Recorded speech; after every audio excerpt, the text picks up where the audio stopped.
Everyone, कैसे हो? I guess अच्छे ही होंगे। तो मैं हूँ आपकी मैम हर्षाली आनंद और मैं आपको 1 साल तक मैथमेटिक्स पढ़ाऊंगी।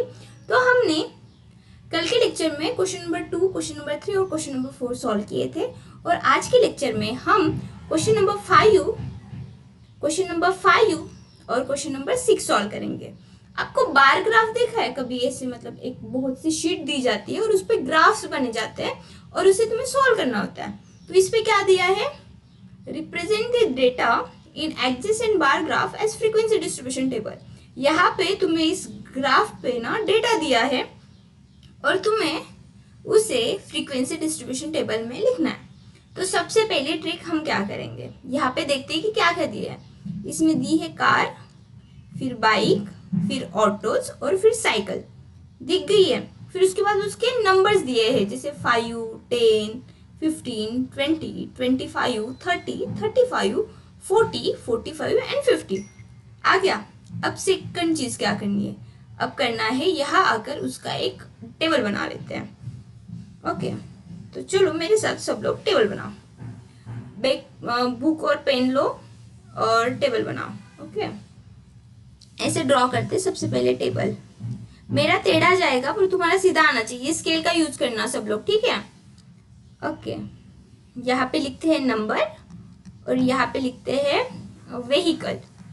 ओके, तो कौन कौन से व्हीकल वहां पे दिए हैं उनके नाम लिखते हैं सबसे पहले। अच्छा, तो क्या है? कार है, बाइक्स है, ऑटो और cycle. Okay, car, bikes, autos और साइकिल्स। लिख लिए जैसे है वैसे? हाँ जी मैम, लिख लिए। तो चलो अब देखते हैं कि कार्स कितनी है उस बार ग्राफ में। अब देखो कार का चार्ट कहाँ से आ रहा है, ठीक है? ये है, ऐसा है, यहाँ से ऐसे आ रहा है। अब यहाँ से देखो कि यहाँ से वो ऐसे ऐसे ऐसे ऐसे कितने पे आ गया? कितने पे आ गया? 25 पे आ गया। तो कार्स कितनी है? कार से 25, तो यहाँ पर लिखते हैं 25। फिर कितने पे आते हैं? फिर देखते हैं बाइक्स का।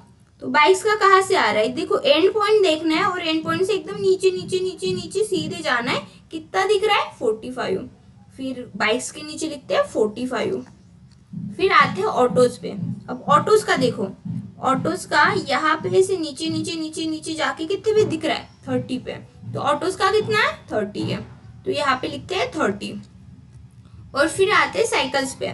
तो साइकिल्स का कितना दिख रहा है? यहाँ पे ऐसे ऐसे जाके नीचे कितने दिख रहा है? 40 का। तो साइकिल्स का है 40 का। और हमें क्वेश्चन में क्या पूछा है? बस वही पूछा है। ओके, तो ये करना है। तो यहाँ पे और लिखना, hence this is our, hence this is our, this is our frequency distribution, frequency distribution table,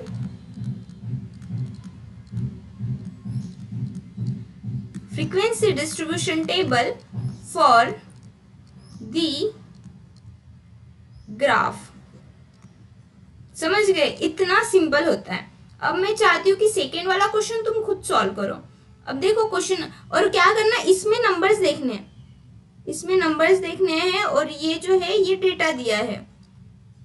okay, अब क्वेश्चन 6 क्या कह रहा है? Identify the scale used on the axis of the adjacent graph, write the frequency distribution table from it। इसका भी हमें frequency distribution table ही करना है। तो चलो सबसे पहले क्या करते हैं? सबसे पहले एक टेबल ड्रॉ करते हैं। तो यहाँ से एक टेबल ड्रॉ करनी है ऐसी। थोड़ा सा नॉइज होगा इधर क्योंकि कंस्ट्रक्शन चल रहा है, ठीक है? और यहाँ पर ऐसे आ जाएगा। और अब क्या है इसमें? अब है इसमें यहाँ पे दी है क्लास और वहां पे नंबर ऑफ स्टूडेंट्स। तो यहाँ पे लिख लो क्लास और यहाँ पे लिख लो number of students, number of students. अब कौन कौन सी क्लास है? फर्स्ट है, सेकेंड है, थर्ड, फोर्थ, फिफ्थ और सिक्स। 6 क्लास दिख रही है। तो क्या करना है? First class, second class, third class, then fourth class, then fifth class, then sixth class, दिख गई? ओके, अब आते हैं यहाँ पे, और यहाँ पे क्या नंबर्स दिए हैं? 0 to 20 तक दिए हैं ना। अब चलो नंबर ऑफ स्टूडेंट्स का देखते हैं। तो जब अगर ऐसे ऐसे दिखाया, मतलब इसे कहते हैं हॉरिजेंटल, तो नीचे जाना, बट ऐसे वर्टिकल दिखाया है तो ऐसे जाना, इससे इससे, समझ गए? तो सबसे पहले क्लास 1 का देखते हैं, वो क्लास 1 का पैराग्राफ, मतलब फिर ऐसे ऐसे ऐसे चेक करना है ऐसे। और ये नंबर्स है तो इस नंबर्स को भी देखना, ये इसे कहते हैं एक्स एक्सिस, ये एक्स एक्सिस, और इसे कहते हैं बेटा ये है वाई एक्सिस। ओके, तो अब देखो क्लास 1 कहाँ पे आ रहा है? क्लास 1 आ रहा है 40 पे, मतलब 40। यहाँ पे नंबर ऑफ स्टूडेंट यहाँ पे आएगा 40। फिर आते हैं क्लास 2 पे। क्लास 2 का रेशियो देखो, क्लास 2 आ रहा है यहाँ पर, मतलब ये किसका है? 50 और 60 के बीच में क्या आता है? 55 आता है, तो यहाँ पे आते हैं 55, क्लास 2 55। फिर क्लास 3 देखते हैं, क्लास 3, अब क्लास 3 यहाँ पे आ रहा है बार, ये जो ग्राफ है अच्छे से देखो, किसके बीच में आ रहा है? 60 और 70 के बीच में आ रहा है, तो 60 और 70 के बीच में क्या आता है? 65 आता है। ओके, तो ये है 65। फिर देखते हैं फोर्थ क्लास, फोर्थ क्लास मतलब ये वाली, तो यहाँ पे ऐसे ऐसे ऐसे ऐसे ड्रॉ करके, ये कितने पे आ रही है? ये आ रही है 50 पे, तो number of student fourth class में कितने हैं? 50 है, यहाँ पे 50 लिख देंगे। फिर अब आते हैं फिफ्थ क्लास पे, फिफ्थ क्लास पे, अब फिफ्थ क्लास का रेशियो देखो, ऐसे ऐसे ऐसे ऐसे कितने आ रहे? 30 आ रहे, तो यहाँ पे कितना लिख लेंगे? यहाँ पे लिख लेंगे 30। फिर आते हैं सिक्स क्लास पे, सिक्स क्लास देखो, सिक्स क्लास ऐसे ऐसे ऐसे ऐसे ऐसे ऐसे ऐसे, कितना आ रहा है? 15 आ रहा है, तो यहाँ पे लिखते हैं 15। Okay, so this is our frequency distribution table, this is our frequency distribution table.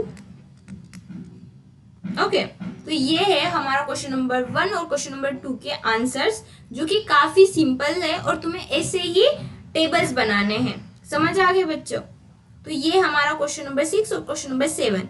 अब क्वेश्चन नंबर 7, क्वेश्चन नंबर 6 और क्वेश्चन नंबर 5। अब क्वेश्चन नंबर 7 के लिए हमें एक चीज की ट्रिक बनानी है, मतलब आपको एक कॉन्सेप्ट सीखना है, जो कि मैं चलो अभी तुम्हें सिखा देती हूँ। ये वाला कॉन्सेप्ट होता है, तो इसमें कितना है, तो चलो इसमें देखते हैं कि इस कॉन्सेप्ट में हम कैसे कैसे कर सकते हैं, क्या क्या होता है। तो चलो अगर मैं तुम्हें बोलूं कि देखो यहाँ पर है 0 to 10 है, और इनके बीच में है 2 लोग, फिर ये है 10 to 20, इनके बीच में है 13 लोग। ओके, तो ये कॉन्सेप्ट हमें अच्छे से क्लियर अप करना है, समझना है। तो मैं ये शायद तुम्हें कल बताऊंगी कि इसे कैसे समझना है। तो आज का होमवर्क देती हूँ मैं, कुछ होमवर्क। तो आज का होमवर्क है आपका पहला वाला क्वेश्चन, तुम्हें एक फ्रीक्वेंसी डिस्ट्रीब्यूशन टेबल निकालना है। कौन सा दूं? 1 मिनट रुकिए, पहले मैं क्वेश्चंस देख लेती हूँ। अच्छा ठीक है, एक फ्रीक्वेंसी डिस्ट्रीब्यूशन टेबल निकालना है।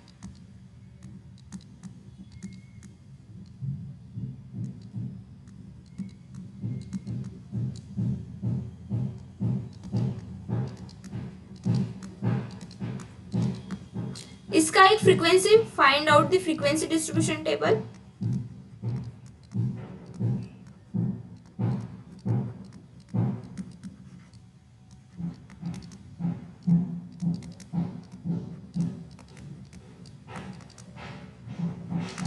पहला क्वेश्चन ये रहा, और सेकंड क्वेश्चन, एक ग्राफ दिया जाएगा,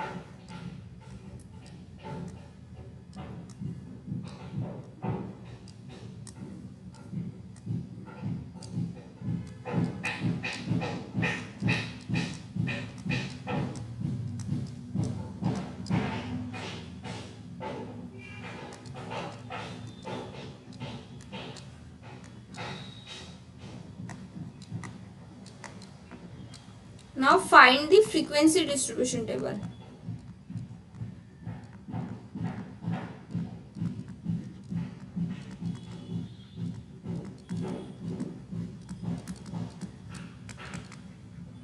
ये रहा आपका होमवर्क। तो कल मिलते हैं, आप पहले होमवर्क सॉल्व करिए और जो मैंने अभी आपको पढ़ाया है ये 2 क्वेश्चन वो सॉल्व करिए। फिर मिलते हैं कल एक नए लेक्चर के साथ, और कल हम हमारी एक्सरसाइज पूरी खत्म कर लेते हैं। तो तब के लिए पढ़ते रहिए, पढ़ाते रहिए, एंजॉय करते रहिए और मौज मस्ती करते रहिए। चलो, थैंक यू सो मच, मिलते हैं कल।